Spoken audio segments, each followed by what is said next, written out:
আমাদের সংসারে শান্তি নাই, ধৈর্য সহকারে 5টা মিনিট আমার কথাগুলো শুনেন। অবশ্যই অবশ্যই আপনার সংসারে শান্তি আসবে। অবশ্যই আল্লাহ পাক রব্বুল আলামিন সুখ শান্তি দিয়ে আপনার সংসারটাকে পরিপূর্ণ করে দিবে। আল্লাহ পাক রব্বুল আলামিন বৃষ্টির মতো আপনার ঘরে রহমত দিয়া পরিপূর্ণ করে দেবে। ধৈর্য সহকারে শুনুন। মুসা আলাইহিস সালাম কালিমুল্লাহ, আল্লাহর সাথে সরাসরি তুর পর্বতে গিয়ে কথা বলতেন, কোনো মাধ্যম লাগতো না। মুসা পয়গম্বর সরাসরি আল্লাহর সাথে কথা বলতেন। একদিন মুসা পয়গম্বর আল্লাহর সাথে কথা বলবার জন্য তুর পাহাড়ে রওনা করলেন। হঠাৎ করে পথিমধ্যে একজন মহিলা এসে রাস্তার মধ্যে দাঁড়িয়ে বলে, আল্লাহর পয়গম্বর, আপনি মনে হয় আল্লাহর সাথে কথা বলবার জন্য তুর পাহাড়ে যাচ্ছেন।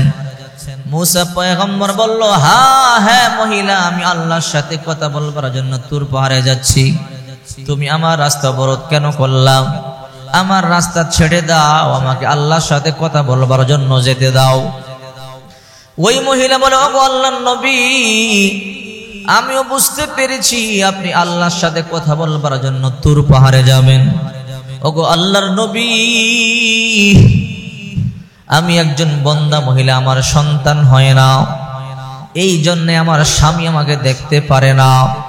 ওগো আল্লাহর নবী, আপনি তো আল্লাহর সাথে কথা বলবেন, একটু আল্লাহকে জিজ্ঞাসা করবেন আল্লাহ তাআলা কবে আমাকে সন্তান দান করবে। আমার যদি সন্তান না হয় আমার স্বামী আমাকে তালাক দিয়ে দিবে, আল্লাহকে জিজ্ঞাসা করবেন কবে আমার সন্তান হবে। মুসা পয়গম্বর বলল, ঠিক আছে, আমি আল্লাহকে বলবো। মহিলা বলে, আল্লাহর নবী গো, আমার স্বামী আমাকে যন্ত্রণা দেয়, আমার স্বামী আমার উপরে অত্যাচার করে, আমার স্বামী আমাকে কষ্ট দেয়, বলে তোকে তালাক দিয়ে দিব সন্তান না হলে। ও গো আল্লাহর নবী, আমাকে আল্লাহ তাআলা কবে সন্তান দিবে একটু আল্লাহকে জিজ্ঞাসা করবেন। মুসা পয়গম্বর আল্লাহর সাথে কথা বলবার জন্য তুর পাহাড়ে গেলেন। তুর পাহাড়ে যাওয়ার পর মুসা পয়গম্বর আল্লাহর সাথে কথা বলবার পরে হঠাৎ করে একবার বললেন, ইয়া রব্বুল আলামিন। ওই মহিলার কথার জবাব আপনি দিয়ে দেন, আপনি তো অন্তরের খবর জানেন। ও রব্বুল আলামিন, মহিলার সন্তান হয় না, বন্দা নারী, স্বামী তাকে তালাক দিয়ে দেবে, অত্যাচার করে, মারধর করে, কষ্ট দেয়, যন্ত্রণা দেয়, তাকে তালাক দিয়ে দিবে, সন্তান না হলে কবে সন্তান হবে আপনি একটু বলিয়া দেন।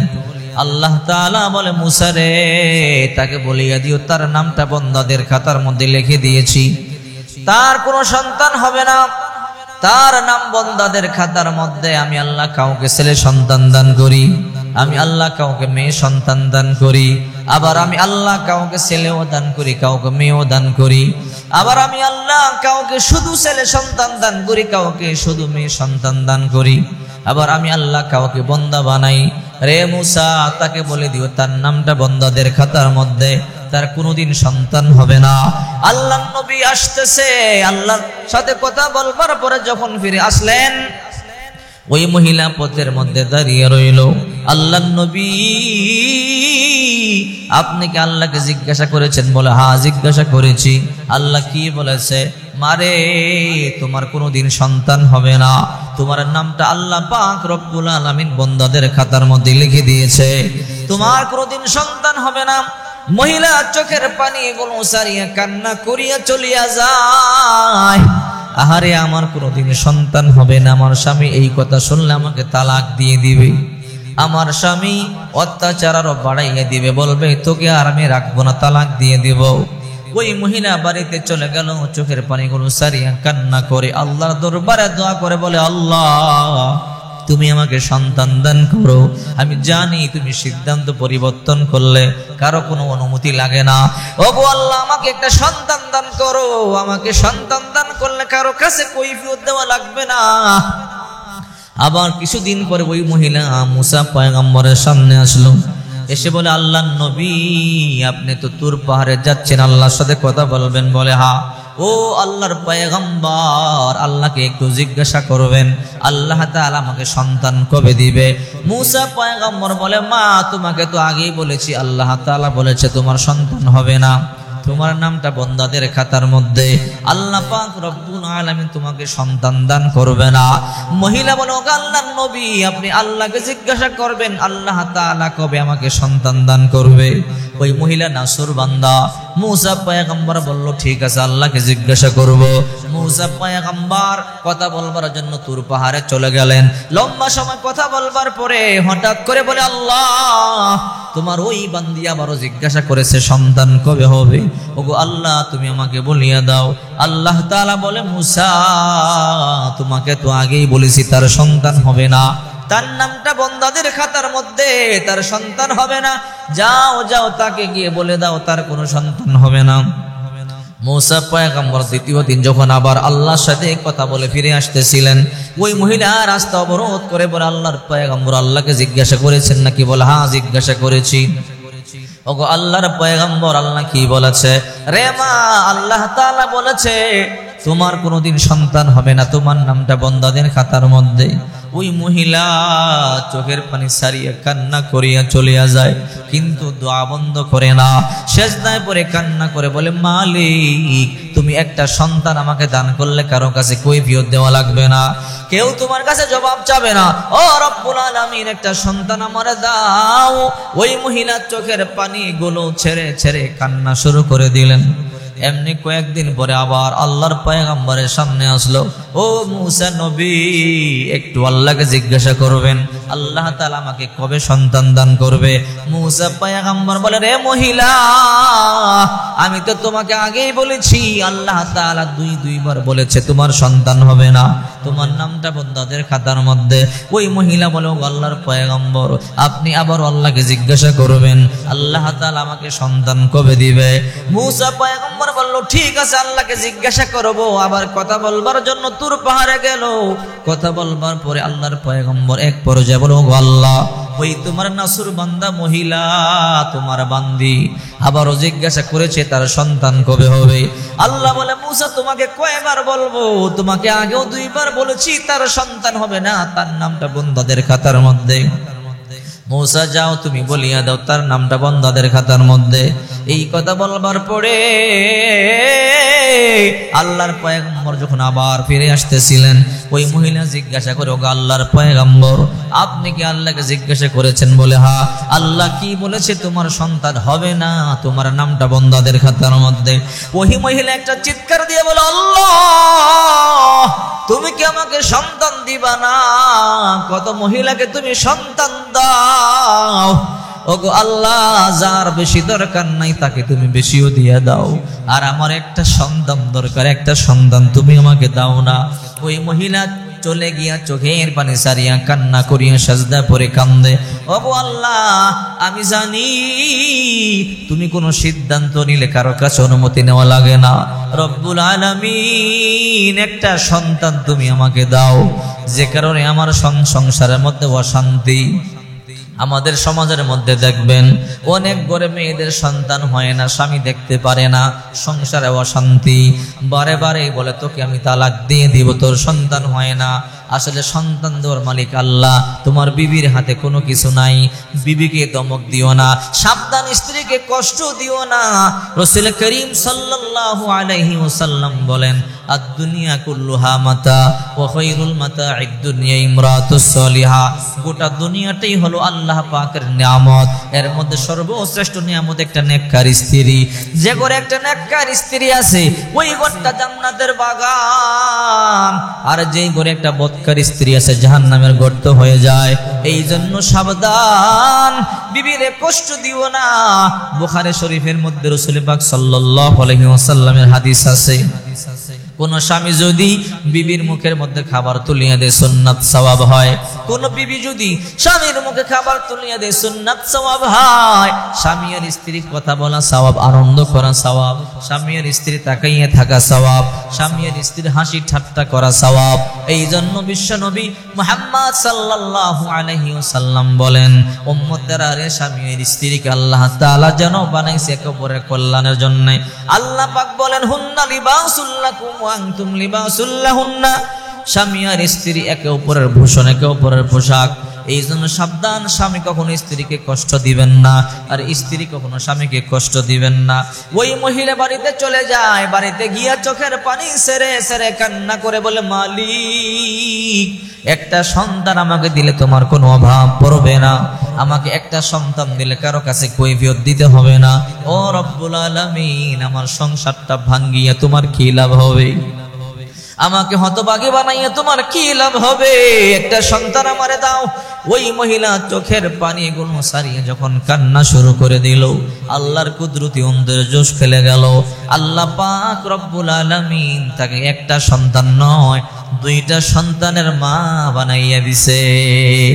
বহুদিন পরে ওই মহিলা দুইটা সন্তান নিয়ে মুসা পয়গম্বরের বাড়িতে আসলো।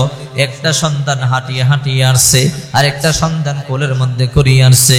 মুসা পয়গম্বরের সামনে দুইটা সন্তান নিয়ে দাঁড়াইয়া রইল। এইবার মুসা পয়গম্বর বলে, ও মহিলা তুমি কে? তোমার না সন্তান হওয়ার কথা না, তুমি না বন্দা, এই দুইটা সন্তান কার? ওই মহিলা বলে, আল্লাহর নবী এই দুইটা সন্তানই আমার, আল্লাহ তাআলা আমাকে দুইটা সন্তানের মা বানাইছে। কি বলো? আল্লাহ তিনবার বলেছে তোমার সন্তান হবে না, তোমার নামটা বন্দাদের খাতার মধ্যে তোমাকে খেয়ে সন্তান দিল। বলে আল্লাহ পাক রব্বুল আলামিন আমাকে সন্তান দান করেছেন। মুসা পয়গম্বর কালিমুল্লাহ, আল্লাহর সাথে সরাসরি কথা বলে। মুসা পয়গম্বর আল্লাহর দরবারে হাত তুলে বলে, আল্লাহ তুমি না বলেছ তার সন্তান হবে না, এখন তো তার দুইটা সন্তান, ও আল্লাহ তুমি তাকে সন্তান কেন দিলা? আল্লাহ পাক বলে, রে মুসা নবী, আমি এই মহিলাকে বন্দা বানাইছিলাম, তার নামটা বন্দাদের খাতার মধ্যেই ছিল, কিন্তু এই বান্দি নাসুর বান্দি 24টা ঘন্টা চোখের পানি সারিয়া সারিয়া কান্না করেছে, আর আমাকে বলেছে, আল্লাহ আমাকে একটা সন্তান দিলে তোমার কি ক্ষতি হবে? আমাকে হতভাগী বানাইয়া তোমার কি লাভ হবে? ওগো আল্লাহ, আমার সংসারটা টিকাইয়া রাখো, একটা সন্তান আমার দান করো। আমার এই বান্দি যখন চোখের পানি গুলো সেরে সেরে আমার দরবার কেঁদেছে, আমার কুদরতি অন্তরে জোশ খেলে গেছে। আমি আল্লাহ সিদ্ধান্ত পরিবর্তন করেছি, আমি আল্লাহ তার নামটা বন্দাদের খাতা থেকে কাইটা সন্তানের মাদের খাতার মধ্যে লিখে দিয়েছি। আমি শুধু একটা নয়, আমি তাকে দুইটা সন্তানের মা বানাইয়ে দিছি। আল্লাহ আল্লাহ, क्या मुबारक नाम है, अल्लाह अल्लाह आशिकों का काम है। या इलाही मुझसे मुझको दूर कर, ताकि देखो मुझ में तुझको एक नजर जन्नत दो। ज़ख से या रब क्या करो, आरज़ू है मैं तुझे देखा करो हूर गिल्मा। जितनी नेमत है तो सबसे बढ़कर नेमत दीदार तो। যেই সংসারে স্বামী আর স্ত্রীর মধ্যে মুহাব্বত যত বেশি, আল্লাহ রহমত শান্তি তত বেশি নাজিল করেন। যেই সংসারে স্বামী আর স্ত্রীর মধ্যে মুহাব্বত যত বেশি, ওই সংসারে আল্লাহ তাআলা রহমতের বৃষ্টি নাজিল করে দেয়। যেই সংসারে স্বামী আর স্ত্রীর মধ্যে মিল নাই, ওই সংসারে শান্তি নেই, গজব নাজিল হয়, শয়তান চলে আসে, অশান্তি সৃষ্টি করে ফেলে। এই জন্য স্বামী আর স্ত্রীর মধ্যে মুহাব্বত রাখবেন, একে অপরকে ভালোবাসবেন। আল্লাহ পাক রব্বুল আলামিন বলেন, হুন্না লিবাসুল লাকুম ওয়া আনতুম লিবাসুল লাহুন্না। স্বামী আর স্ত্রী একে অপরের ভূষণ।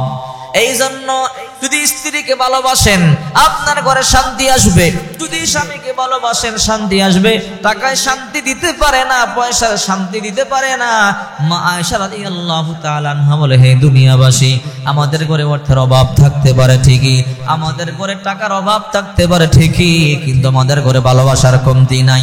আমার নবী যখন আমার ঘরে আসে, আমাকে সালাম দেয়, 2 নম্বরে মুসাফা করে, 3 নম্বরে বুকে জড়ায়, 4 নম্বরে কপালের মধ্যে একটা চুমা দিয়া দেয়।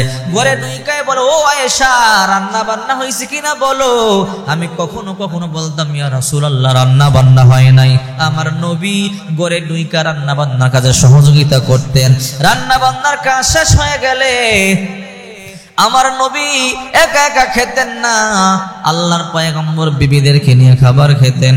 শুধু তাই নয়, বিবিদেরকে নিয়ে খাবার খাওয়ার পরে আল্লাহর নবী মা আয়েশা বলে, ও দুনিয়াবাসী, আমি গ্লাসের যেই জায়গা দিয়ে পানি পান করতাম, আমার নবী ওই জায়গা দিয়ে পানি পান করত। আর আমার নবী যেই জায়গা দিয়ে হাড্ডি চাবাইতো, আমিও হাড্ডি চাবাইতাম। আর আমার নবী যেই জায়গা দিয়ে হাড্ডি চাবাইতো, আমিও হাড্ডি চাবাইতাম। আমি যেই জায়গা দিয়ে হাড্ডি চাবাইতাম, আমার নবী ওই জায়গা দিয়ে হাড্ডি চাবাইতো। একে অপরের গ্লাস দিয়ে পানি পান করত।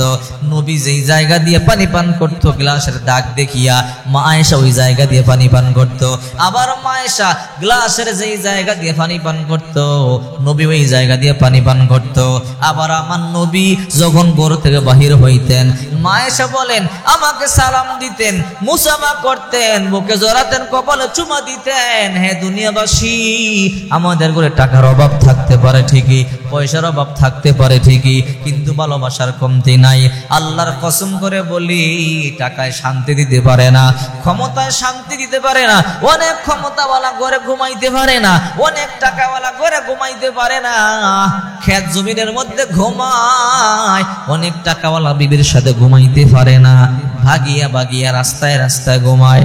আল্লাহ তাআলা বলে, উম্মতের হে আমার বান্দা বান্দিরা, শান্তির মালিক একমাত্র আমি আল্লাহ।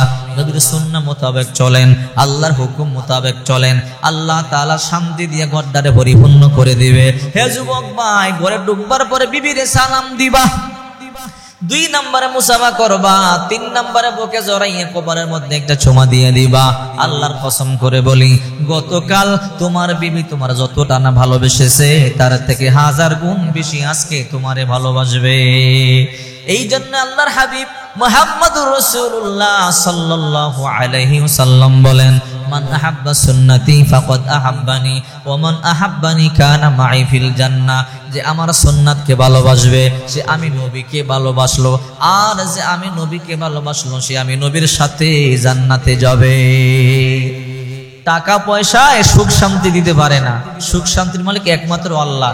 অনেক ক্ষমতাওয়ালা ঘরে ঘুমাইতে পারে না, অনেক টাকাওয়ালা ঘরে ঘুমাইতে পারে না, রাস্তায় রাস্তায় ঘুমায়। অনেক টাকাওয়ালা বিবির সাথে ঘুমাইতে পারে না। আল্লাহ তাআলা বলে, তোমার ক্ষমতা আর তোমার টাকায় তোমাকে সুখ শান্তি দিতে পারে নাই। সুখ শান্তির মালিক একমাত্র আমি আল্লাহ। এই জন্য আল্লাহর ইবাদত করবেন, নবীর সুন্নাহ মোতাবেক চলবেন, আল্লাহ শান্তি দিয়ে পরিপূর্ণ